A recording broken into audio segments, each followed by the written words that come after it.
Friends, இந்த ஒரு சின்ன கேக்கால எனக்கும் கஸ்டமருக்கும் பெரிய வாக்குவாதமே ஆகி போச்சு.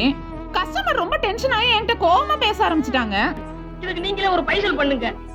கஸ்டமர் கேக் ஆர்டர் பண்ணும்போது அவ்வளவு பார்கெயின் பண்ணாங்க, கேக் பிரைஸ் கம்மி பண்ணுங்கன்னு. ஐயோ சிஸ்டர், நாங்க கடை ரேட்டோட உங்களுக்கு கம்மியா தான் சொல்லியிருக்கேன் சிஸ்டர்னு சொல்லி நான் அவங்கள கன்வின்ஸ் பண்ணேன்.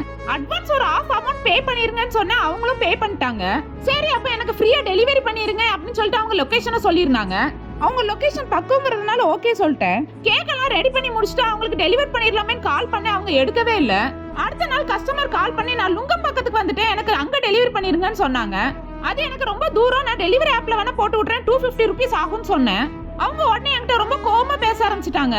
நீங்க ஃப்ரீயா டெலிவரி பண்றேன்னு சொன்னதால தான் நானும் ஆர்டர் பண்ணேன், நீங்க என்ன இப்ப மாத்தி பேசுறீங்கன்னு சொல்லிட்டாங்க. எப்படி சிக்கிரிக்கம் பாத்தியாப்பா? நான் எவ்வளவு கன்வின்ஸ் பண்ணி பார்த்தேன், அவங்க கன்வின்ஸ் ஆகவே இல்ல. ஒண்ணு நீங்க இங்க ஃப்ரீயா டெலிவரி பண்ணனும், இல்லனா நான் 2 days கழிச்சு அங்க ஊருக்கு வருவேன், அங்க எனக்கு புது கேக்கா பண்ணி தரணும்னு கேக்குறாங்க.